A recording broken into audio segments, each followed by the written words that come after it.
azim ala hadzal nabiyil karim nabiyina Muhammad sallallahu alaihi wasallam wa ala alihi wa ansari wa junudihi wa man tabi'ahum bi ihsan ila yaumiddin wa ba'd.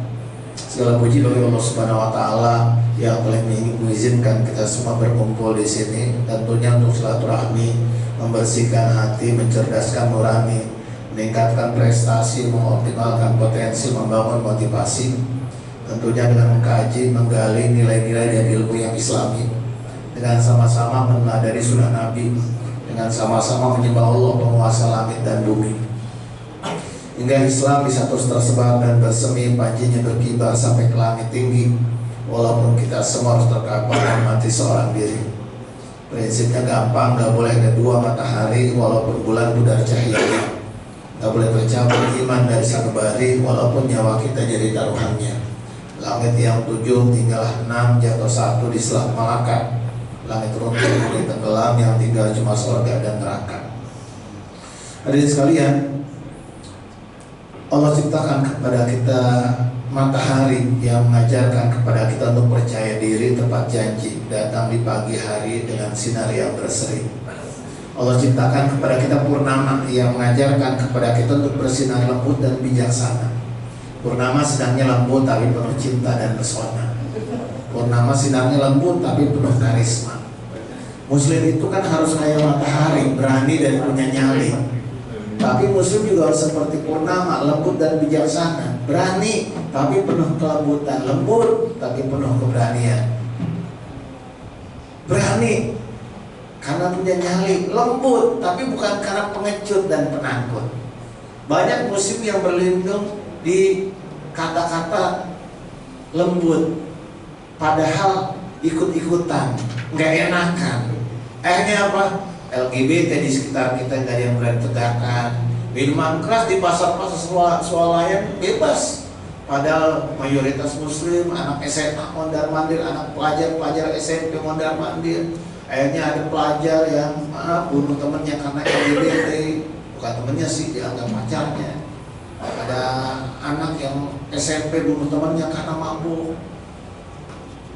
Kenapa? Karena bukan lembut, tapi memang pengecut dan penakut. Imatan. Jadi orang-orang yang imanah. La takun ahlul imatan, anna ma'anas. Jangan jadi orang-orang yang ikut-ikutan, saya bagaimana orang lain. Kalau orang lain baik, saya juga baik. Ya kalau orang nyolong, saya nyolong juga, kan gitu. Apa yang terjadi kemudian? Akhirnya kita masuk pada suasana akhirnya kemaksiatan merajalela.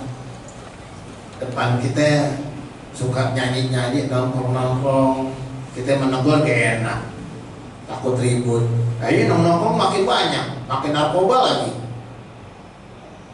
Ngomong aja baik-baik, pelan-pelan di awal, sebelum semuanya jadi berantakan. Hadirin sekalian, sholawat dan salam lalu pakai sajian kehadiran Nabi Muhammad Sallallahu Alaihi Wasallam. Nabi manusia yang paling berani, paling punya nyali, baik hati, baik budi, bicara dengan nurani. Nabi manusia tapak kakinya abadi, perjuangannya lestari, gak pernah korupsi, gak pernah main judi, baunya mewangi, mengalahkan kasturi dan melati, senyumnya berseri, mengalahkan para bidadari. Anak yang paling berbakti, suami yang paling sayang istri, pemimpin yang paling menginspirasi, penguasa yang paling berprestasi, Nabi. Nabi pimpin kita dengan cinta dan keteladanan, sehingga budak yang hina bisa menaklukkan dunia. Pengembala domba bisa meruntuhkan Kisra Persia, menghancurkan Imperium Yunani, meruntuhkan Bizantium Romawi. Bisa-bisa. Kenapa? Ketika pemimpin orientasinya membangun umat, bukan memperkaya diri. Wah, ini belum ceramah, udah ngegas lah. Bukan ngegas. Ini bagian dari ceramah, nggak ada kaitan dengan politik. Kalau kita mau ngomong bangsa yang bangkit, gua kebanyakan teori, Pak. Jalani puasa dalam kehidupan kita. Simplifikasi, kalau nggak simplifikasi, ente berhenti nyolong sebagai pemimpin, bangsa kaya 2 tahun, ayo kita debat. Pemimpin berhenti korupsi, bangsa kita 2 tahun kaya. Umar bin Abdul Aziz contohin. Jadi khalifah 2 tahun, dan gak lama dia meninggal. 2 tahun, orang bayar zakat, orang ngasih sedekah susah, banyak kan orang kaya. Zakat mau menumpuk, karena orang-orang udah mampu. Makanya kan ayat itu gampang. Wala takunu kallazina suluhu fa ansahum anfusahum ulaika humul fasiqun. Dan jangan jadilah manusia yang lupa sama Allah, ntar lupa sama diri sendiri. Ramadan mengajarkan kepada kita ingat Allah, sehingga kita gak lupa diri. Orang yang lupa diri, gak kenal diri, gak punya harga diri. Allah muliakan, dia hinakan dirinya. Allah muliakan dengan perkawinan, dia milih ani-ani. Iya kan? Contoh, walau sirna la rafa'nahu biha walakinnahu aha ilal ardh wa tabahawahu. Kalau seandainya kami mau, kami mampu mengangkat derajat manusia, tapi manusia cenderung sama nafsunya. Benar nggak? Allah suruh jangan berlebihan. Kita kolesterol tinggi, asam lemak tinggi, makan susah. Allah suruh jangan berlebihan, tidur jangan berlebihan, makan jangan berlebihan. Allah angkat jadi pejabat, maling. Kan Allah muliakan, udah. Gini, ente nggak maling kan juga kaya, bener nggak? Lupa diri. Duit dia, duit kita nggak habis buat kita makan 7 turunan, 8 tanjakan, 6 tegongan. Kan kita udah lihat berapa banyak raja-raja dulu bangsa Indonesia hancur. Dari zaman Majapahit hancur. Kenapa? Ketika pemimpin berebut duit dan cewek. Udah capek lah kisah-kisah, walaupun kisah ini dianggap sebagai eksagerasi ya, terlalu berlebihan, tapi kisah itu ada. Udah cukup tunggul anak tung kayak Dedes kayak Arab berantem 7 turunan merebutin waris jabatan dan berebut cewek. Apa gak cukup kisah-kisah dewa yang kita gak percaya, tapi kisah-kisah dewa rebutan Drupadi, Pandawa 5 dan Kurawa rebutan Hastinapura, bunuh-bunuhan. Islam udah ngajarin puasa. Al-muslim man salim al-muslim bilisani wa yadihi. Muslim itu yang menjaga muslim lainnya dari ucapan dan tangannya. Dia nggak boleh kasar. Tangan tuh bukan cuma kasar, nyolong. Puasa kalau dipakai Pak, kaya. Saya kasih enggak. Jujur aja Pak. Makanya saya bingung, bulan puasa masih maling juga. Bagaimana modelnya? Contoh yang paling gampang, Al-Baqarah 183, 184, 85, 86, 87. Oke, bicara soal puasa. Endingnya kan 188. Wala taqulu amwalakum bainakum bil batil. Jangan makan harta di antara kalian dengan batil. Makanya saya suka kalau pejabat ngomong soal kebangkitan, soal program, masih bingung-bingung. Jujur aja jadi. Kaya bangsa itu. Itulah kenapa Rasul bisa membangun umat. Karena visi untuk memberdayakan umat, membangkitkan Islam, bukan memperkaya diri dan keluarga. Kira-kira sepakat nggak di sini? Walaupun ngelawan ya, hati kadang-kadang so tau Pak Ustaz. Jujur gitu aja. Kebanyakan program Indonesia mau capek bikin program. Mau optimis. Bapak-bapak nyambung barang berapa tahun di rumah? Udah tahun udah presiden udah merasain semua ya. Begini-gini aja bangsa kita. Mau optimis di mana lagi? Ada Allah. Ada Allah yang jaga kita. Ada waktunya. Ada sekalian. Ramadan itu kan ujian dari Allah, pertanyaan ibarat tidak Allah. Gugah hati kita. Masih adakah cinta di kita? Makanya menyambut Ramadan ulama, ya kalau disebut hadis nanti perdebatan panjang. Man farih bidukul Ramadan haramallahu jasadu ala niran. Ulama sampai menegaskan hadis yang sebetulnya juga diperdebatkan karena bukan hadis itu. Karena lemah sekali. Man farih bidukul Ramadan haramallahu jasadu ala niran. Ulama sampai menegaskan barang siapa yang berpuasa Ramadan, gembira nyambut puasa Ramadan, haram jasadnya dari neraka. Paling enggak ulama meyakinkan itu. Perkataan ulama kalau bukan hadis. Yang menarik adalah apa kaitan bahagia dengan pembebasan dari neraka? Masa bilang nyambut Ramadan aja? Bukan Pak. Sikap kita menyambut sesuatu itu menunjukkan ikatan kita dengan hal itu. Seberapa kuat kita menyambut Ramadan, hadiah dari Allah menunjukkan sejelek apa kedekatan kita sama Allah. Kita diajak makan, Pak, makan enak, tapi sama orang yang kita nggak dekat. Biar kata enak juga ya, gimana ya, nggak dekat-dekat amat sih, malas-malas juga kita diajak makan orang, apalagi nggak kenal di stasiun diajak makan, wah jangan-jangan mau hipnotis nih, atau dikasih minum ada obatnya mati kita, atau barang kita diambil, ya kan? Kita ragu karena nggak dekat. Bayangin kita diajak makan makanan biasa aja, tapi yang ngajak orang yang kita cintai. Kalau anak muda, orang yang diam-diam kita cintai, orang yang kita kagumi ngajak kita makan. Jangan lagi makan, cuma nungguin aja kita ngikut. Nggak percaya. Itu artis Korea datang ke Indonesia, ABG kita jadi cerita. Kenal kagak orang? Saking kagum menyambutnya, saking nggak bisa ngomong apa lagi, teriak histeris tuh ABG. Kenapa? Karena ucapan nggak bisa menggambarkan betapa dia mengagumi, mencintai idolanya. Jadi Ramadan sebetulnya mengingatkan kepada kita seberapa kuat ikatan kita sama Allah Subhanahu wa Ta'ala. Karena sikap kita dengan Ramadan menunjukkan memang ternyata kita nggak dekat-dekat amat sama Allah.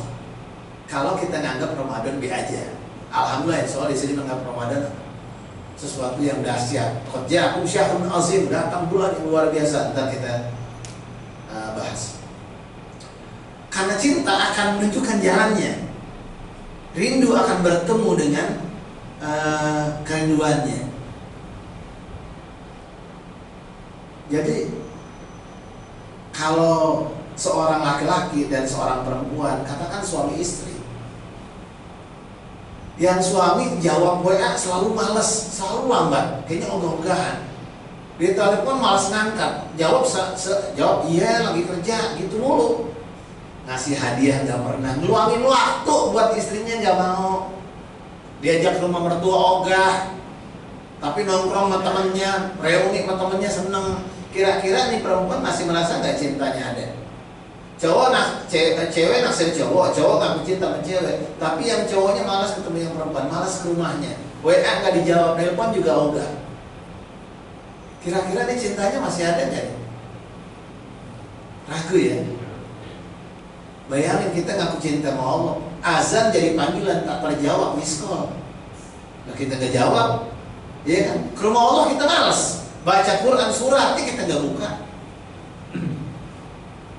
Berduaan sama Allah nggak betah.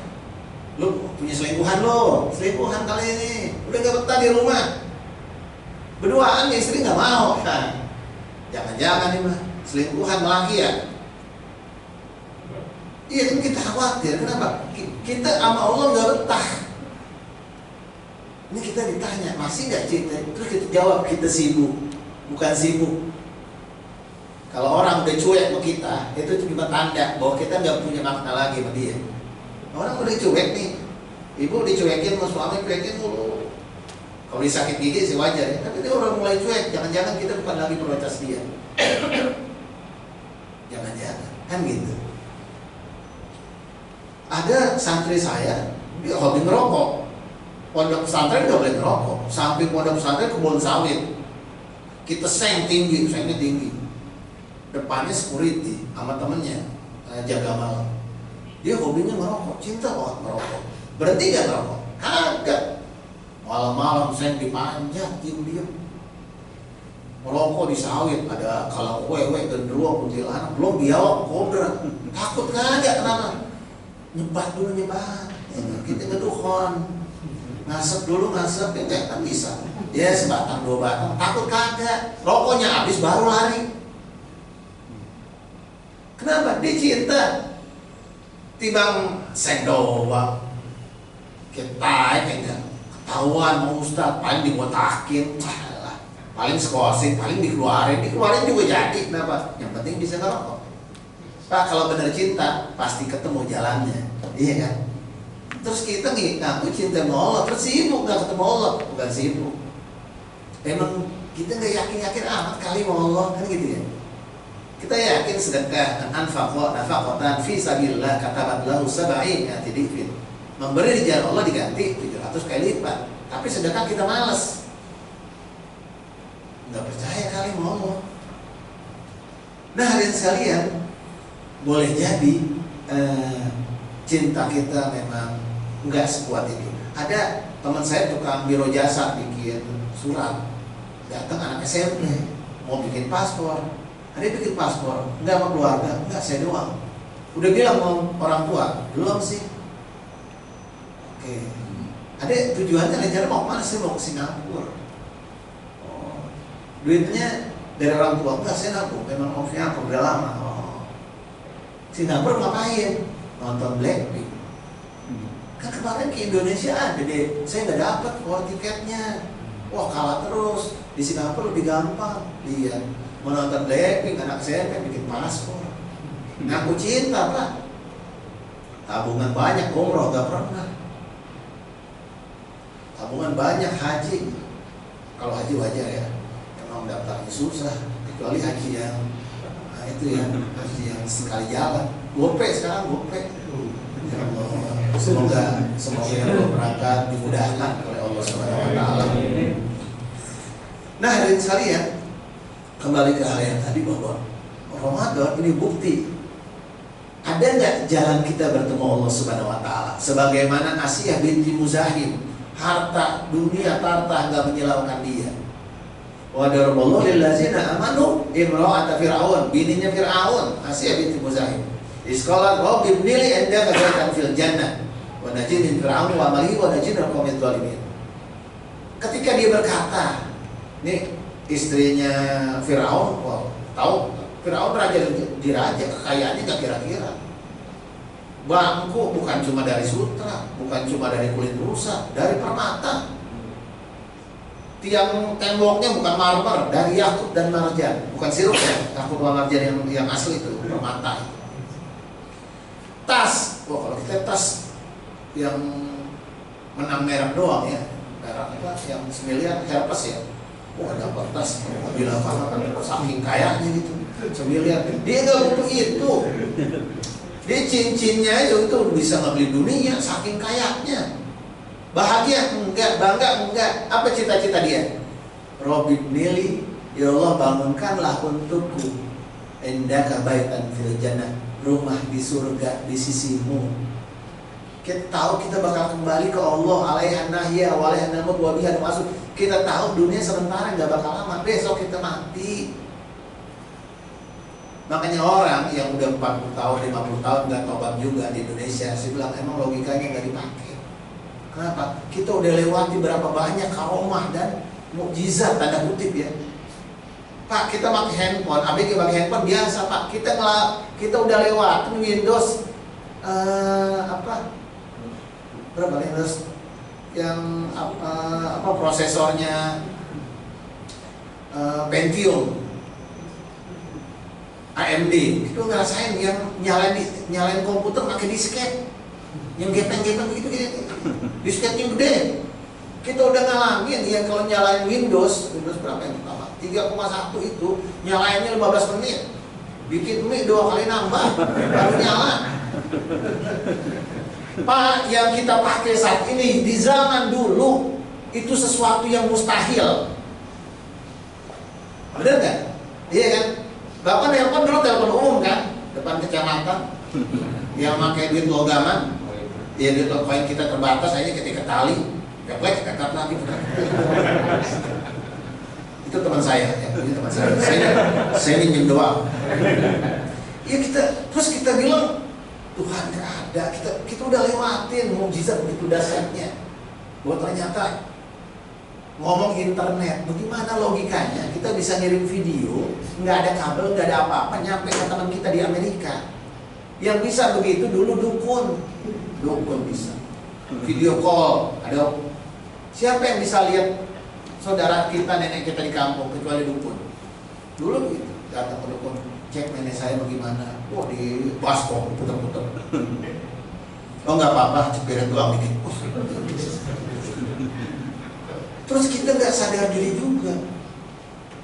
Apalagi kalau kita ngejar dunia mau buat yang tua ya, ngejar dunia sampai lupa diri kan kita udah lewatin Pak. Teman-teman kita mati berguguran. Coba teman-teman yang udah Hib Damsi, ya kan, Paruh Apero, Mama Heki, Anen, Herman Nganto. Udah pada lewat duluan, ntar kan kita nyusul. Nggak jauh, kita bakal nyusul. Cuma nggak sadar diri juga. Oh, hidup makin susah. Sejak kapan hidup makin susah?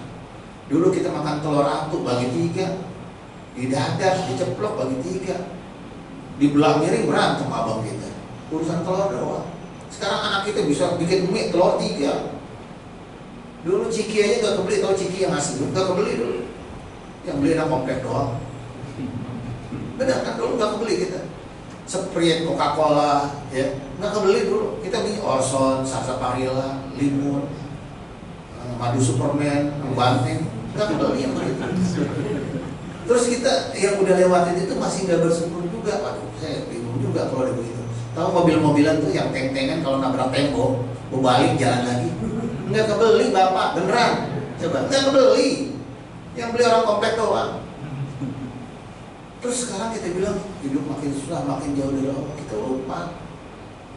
Kita udah lewati hal-hal yang dulu nggak mungkin dan sekarang nyata. Makanya saya bilang dulu sama teman saya, kita mau murtad kita udah pantas ya. Kenapa kita mau jadi agnostik udah udah pantas? Saya ngobrol sama teman saya, kok nggak pantas? Itu B.J. Habibie yang paling pintar di Indonesia. Dia percaya sama Islam, percaya sama Allah.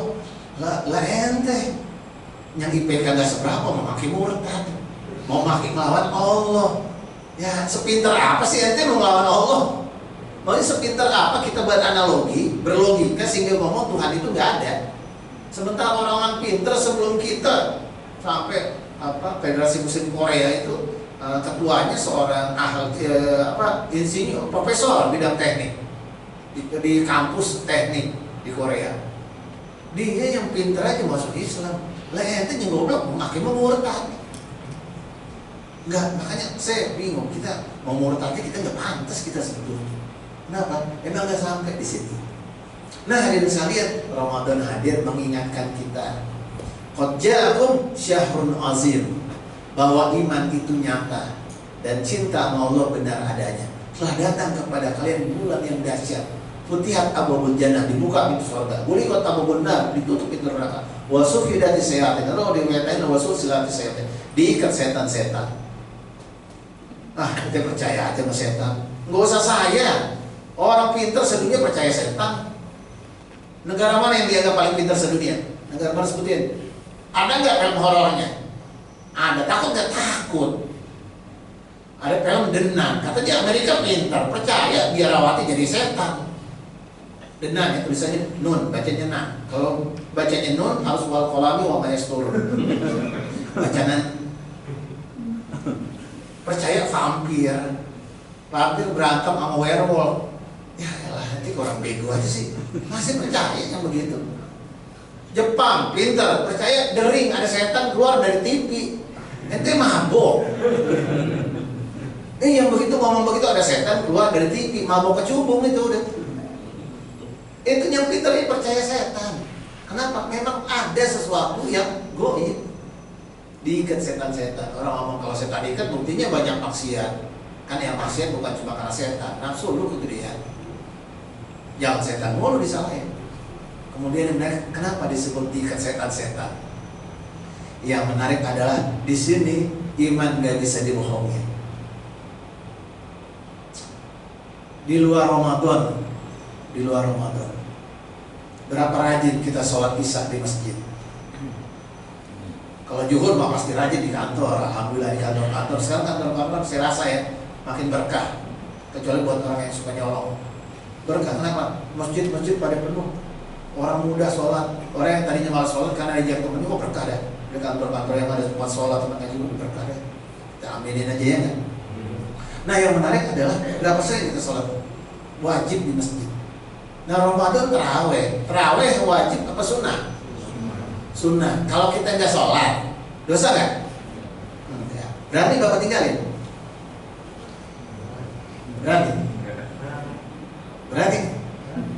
Berani tinggalin sengaja? Berani? Yakin mau ninggalin terawih?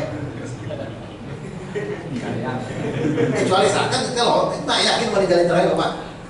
Bener? Mau ninggalin terawih? Enggak kan? Sholat sunnah pak.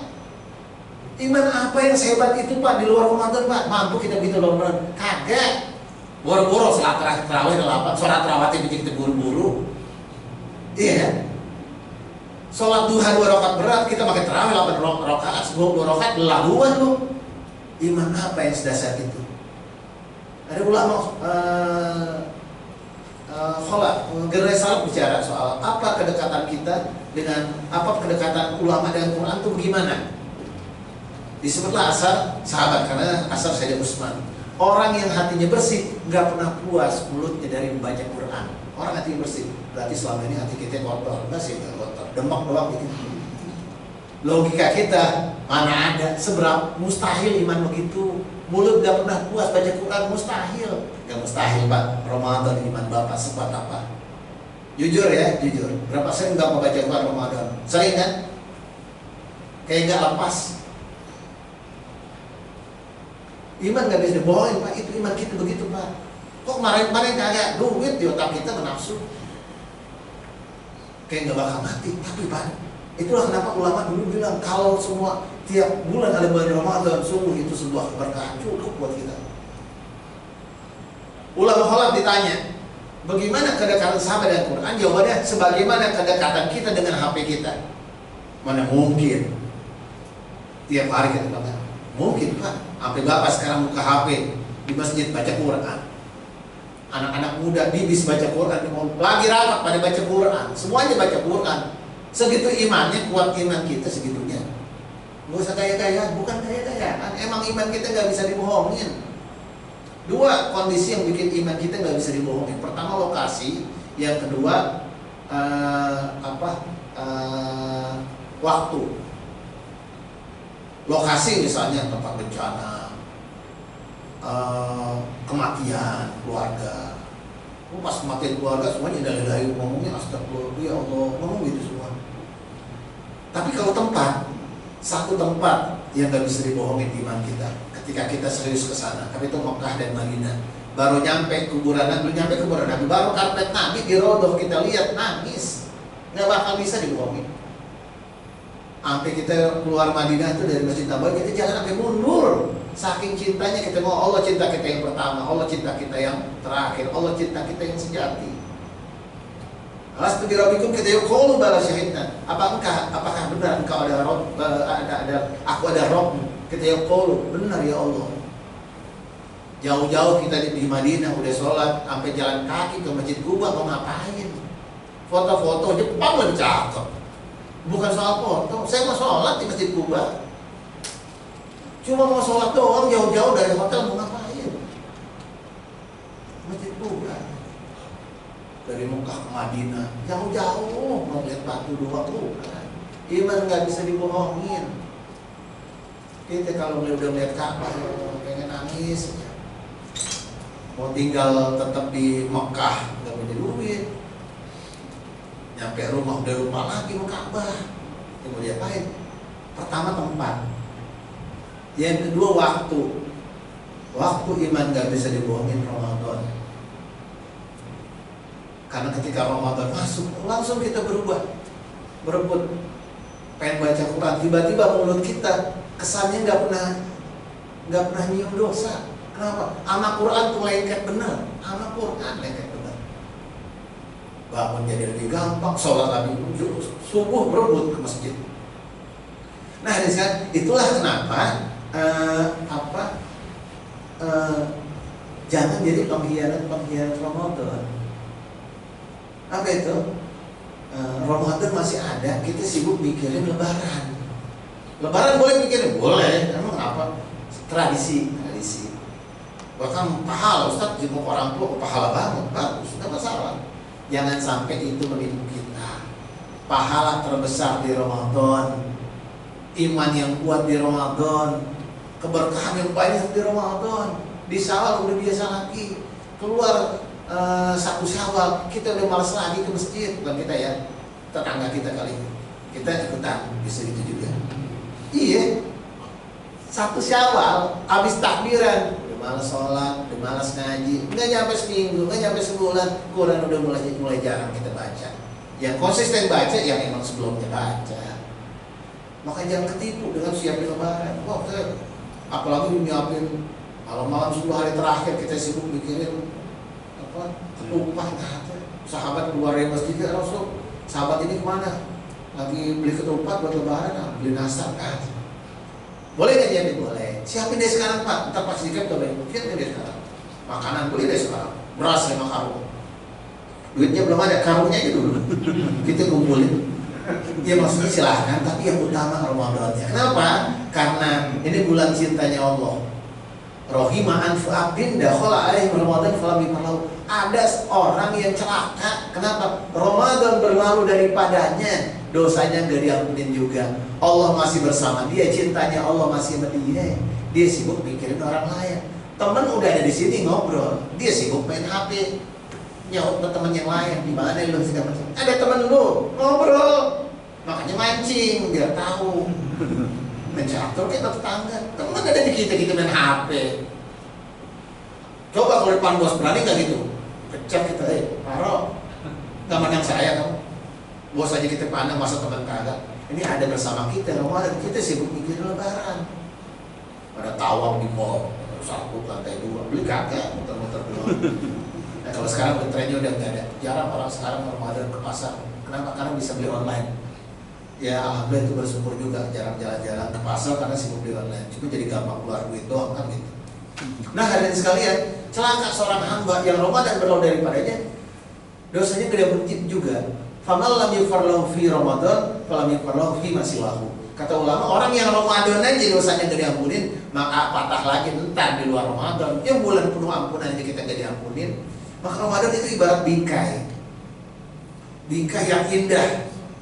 Kita punya bingkai harganya 500 juta, bingkai frame. Tapi fotonya kita ada belakang lagi jongkok. Apa kerennya? Kita punya bingkai keren, pamerin kepala negara, ya. Tapi pada belakang, ya elah, dipanggil kita polisi. Ini maksudnya apa begini? Frame-nya mahal, tapi kalau gambarnya jelek, nggak ada manfaatnya. Ramadan bingkai yang indah, isi dengan keindahan. Kita punya akuarium harga 5 miliar. Kita isi air comberan, selesai. Isi dengan air yang bersih, bening, wah bagus banget. Ikannya, ikan sepat, nggak ada cakep-cakepnya sama betok, nggak sebanding. Taruh kolam aja begitu. Kita akuarium mahal, isi ikan lele. Arwana lah yang gold minimal ya kan? Akuarium 5 miliar, arwana yang gold atuh. Ya kan, jalan-jalan dikit kita goreng, jalan makan ikan mahal. Nah hadirin sekalian, Ramadannya kita kalah, kita gagal di Ramadan kita. Ada nggak orang yang gagal Ramadan? Ada. Kenapa? Dia tadi diampuni sama Allah Subhanahu Wa Taala dosa-dosanya. Kenapa? Ramadannya nggak lagi berkualitas. Makanya jangan sampai endingnya juga. Makanya Ramadan itu bulan petarung, bulan pejuang. Makanya Ramadan itu hadir menjelang perang Badar. Badar itu bulan Ramadan di hari kesekian. Disiapin lagi puasa, tiba-tiba perang. Kenapa? Karena mental pemburu surga ini yang luar biasa. Bagaimana Umar bin Khattab, seorang pemimpin, sahabat ngumpul, khalifah nggak sembarangan khalifah yang segitu kayanya. Ya, sampai Bizantium Romawi ditaklukkan, Persia ditaklukkan, ya kan? Tapi baju gamisnya tambelan, ada berapa belas orang mimpin. Nggak dia dicari, dia nyari surga. Sahabat ngumpul, gimana kalau gaji khalifah kita naikin? Kenapa? Dia susah, benar, kita naikin dah. Udah lama gaji khalifah nggak dinaikin. Oke, setuju. Siapa yang nyampein ke dia? Wah, maaf, langsung sahabat dia. Engkau aja, ente aja gimana? Kenapa? Dia tahu kalau ngomongin duit, khalifah marah. Kita suruh anaknya Hafsah, setuju nggak? Setuju. Ummul Mukminin dan anaknya Khalifah, siap. Hafsah sampai, wahai ayahanda, wahai Khalifah, telah datang kabar kepadaku bahwa sahabat-sahabat hendak menaikkan gaji Khalifah. Bagaimana menurut engkau? Panggil orangnya kemari, panggil orangnya, saya hukum. Kaget Hafsah, kenapa sih begitu marah-marah? Kenapa marah-marah? Orang niatnya bener, marah-marah maksudnya apa? Lalu Umar bertanya, kenapa gaji Khalifah mesti naikkan? Khalifah menderita, wahai ayah. Hidup Khalifah menderita. Umar senyum. Wahai Hafsah, wahai anakku, engkau istri Rasul, engkau mengatakan aku menderita. Bagaimana rumahmu? Bagaimana rumah kalian? Diam Hafsah. Ayah, di rumah kami nggak ada kasur. Pemimpin mana yang kasur aja nggak punya? Kita nggak bukan nggak boleh beli kasur, bukan. Tapi jadi teladan buat kita. Nggak ada alasan untuk bahagia walaupun nggak punya kasur. Apalagi kasur kita banyak, empuk lagi. Nggak punya kasur, nggak punya kasur hidup bahagia. Kita punya kasur banyak, ngapain ngedumel mulu. Sedekah pakai malas, kasur banyak, sedekahin kasurnya. Saya pernah masuk pameran, salah masuk. Pameran komputer, salah masuknya pameran furnitur Jakarta Convention Center. Dulu saya pameran, nggak tahu sekarang. Saya nggak tahu pameran, ya kan? Wah, teknologi baru, Windows dulu kan gitu ya. Salah masuk pameran furnitur, nggak tanggung. Saya masuk aja, ditanya sama salesnya, maaf Pak, kalau mau lihat yang ini diskon. Wah, diskon, iseng-iseng nanya kan, diskon berapa persen? Ini diskon 50% Pak. Wah, berarti murah juga, kali aja kan. 4 juta jadi 2 juta, ya nggak kebeli juga sih. Tapi kan kita nanya, oh jadi berapa Mbak? Ya kan, jadi ngomong Mbaknya, ya jadi gini Pak, ini harga aslinya 48. Ngomong saya, entar Pak, 4,8, enggak Pak, 48 juta. Dia beli saya. Di diskon juga masih 48, masih berapa itu ya? 24 juta diskon itu. Cuma saya dalam hati saya, kasur 48 tidurnya bagaimana? Yang besar. Apa salah tuh? Lah kasur 48, kita di karpet musola nyenyak. Kasur pakai 48 juta. Ya Allah, saya nyari yang paling murah, yang penting bisa diloncat-loncatin. Tapi emang begitu Pak, banyak orang susah tidur, bingung nyari kebahagiaan. Kenapa? Dia nggak tahu yang dia cintai apa, dia nggak tahu mimpi dia apa. Nah Umar bin Khattab, bagaimana Rasul nggak ada kasur? Bagaimana perabotan Rasul? Di rumah kami nggak ada meja makan, wahai ayah. Kita meja makan ada. Lupa kuburan. Bagaimana makan Rasul? Kami nggak pernah beli makanan roti yang empuk selama kami hidup, selama Rasul hidup. Wah kita roti apa yang nggak kebeli? Roti apa? Dari yang di Alfamart, Indomaret, Kolam Bakery, sama roti Unyil, segala roti yang baru viral. Sampai di Medan kita beli di Ambon tuh, di Ambon, dia di Medan, harusnya di Ambon. Iya kan, sampai ya Allah nyari lapis logit sampai ke mana itu ya? Di Garut mau berdodol doang, nyari duren musangking, duren 1 juta, duri-durinya untuk itu. Bukan nggak boleh dapat. Terus kita nyari masih nggak bahagia juga, nyari apa sih? Saya nggak ngerti juga. Makanya doanya tuh gampang. Rabbana atina, doa fid dunya hasanah. Diartikan di Indonesia, ya Allah berikan kepada kebahagiaan di dunia. Kenapa? Kita nggak punya. Suruh minta. Wa fil akhirati hasanah, dan kebahagiaan di akhirat. Jadi orang kalau mau berakhirat dia nggak bahagia, berarti cara dia salah. Makanya orang bingung, kok ada orang yang siap hidup ala kadarnya, padahal disuruh bahagia di dunia.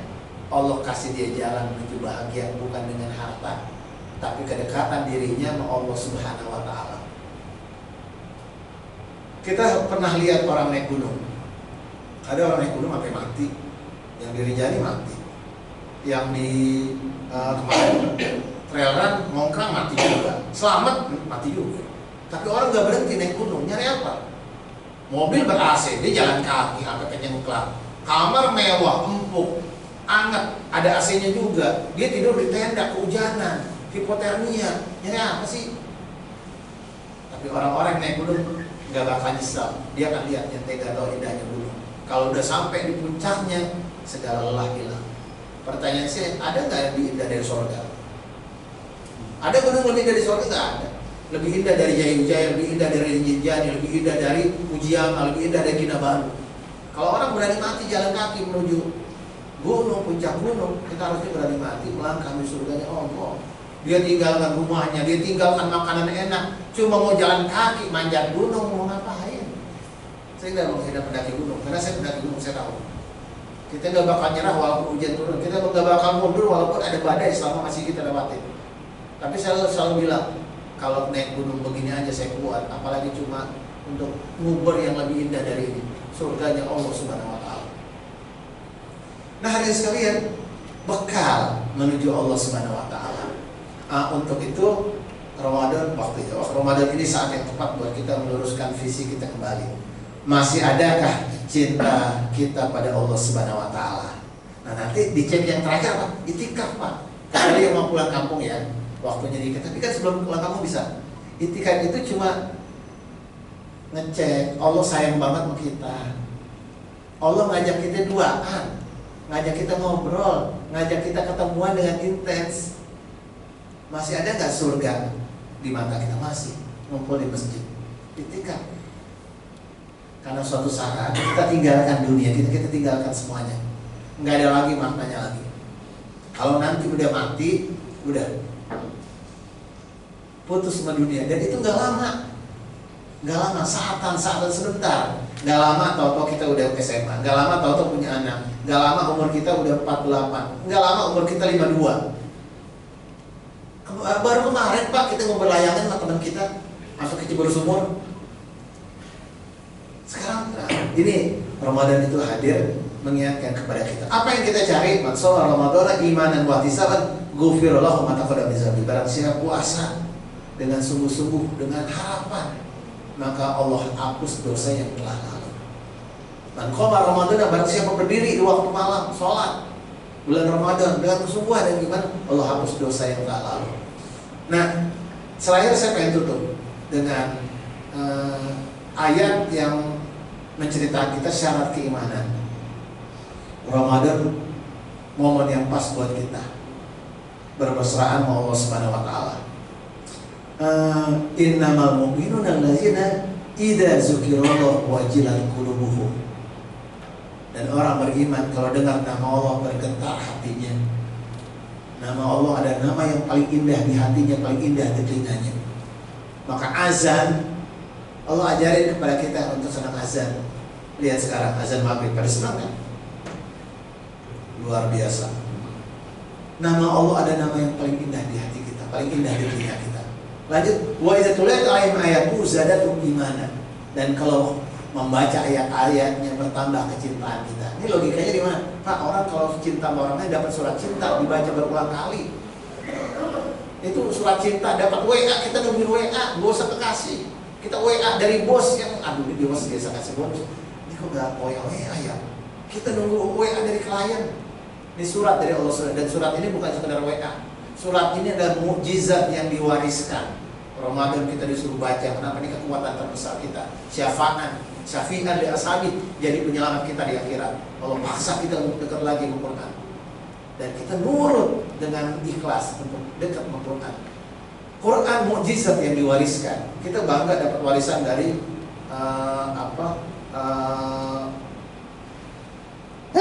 Prabu Siliwangi. Kita bangga bisa dapat warisan dari Hayam Wuruk. Nah, kita dapat Quran warisan dari Muhammad SAW, diturunkan Jibril langsung kalamullah. Ada mukjizat Nabi Musa bisa belah lautan. Bisa nggak kita lihat lagi mukjizatnya? Nggak ada. Tongkatnya mana? Nggak ketahuan. Nabi Isa bisa ngidupin orang mati, bisa ngidupin lagi rusa yang udah dibakar, bisa nyembuhin orang buta. Pernah lihat lagi mukjizat? Enggak. Bisa dapat kita? Enggak. Apa mukjizat Rasul? Salah satunya mukjizatnya Quran, ijazul Quran, fakta dan bukti yang gak terbantahkan. Berapa banyak orang-orang cerdas masuk Islam, berapa banyak ahli agama yang masuk Islam bukan karena kita dakwain, dia baca Quran, yang bahkan orang kafir menangis karenanya, bahkan gunung bergetar karenanya. Quran, dia bukan sekedar bacaan.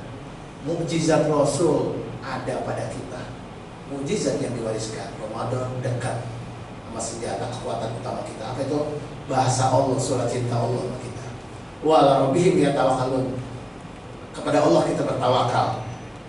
Pak, orang kalau sama bapaknya, anak kalau ada bapaknya, dia tenang. Ada bapaknya. Istri jalan ke suaminya yang mencintai dia tenang. Dan kalau kita nggak mencintai Allah, cukup sama Allah deh. Kalau kata orang yang baru jatuh cinta, kalau cinta sudah melekat, kotoran kucing beras coklat. Udah semuanya luar biasa indah. Nah, kita tutup dengan ayat itu dan perkataan Nabi Musa ketika mencabut nyawanya. Datang malaikat, mau ngapain kau mencabut nyawamu?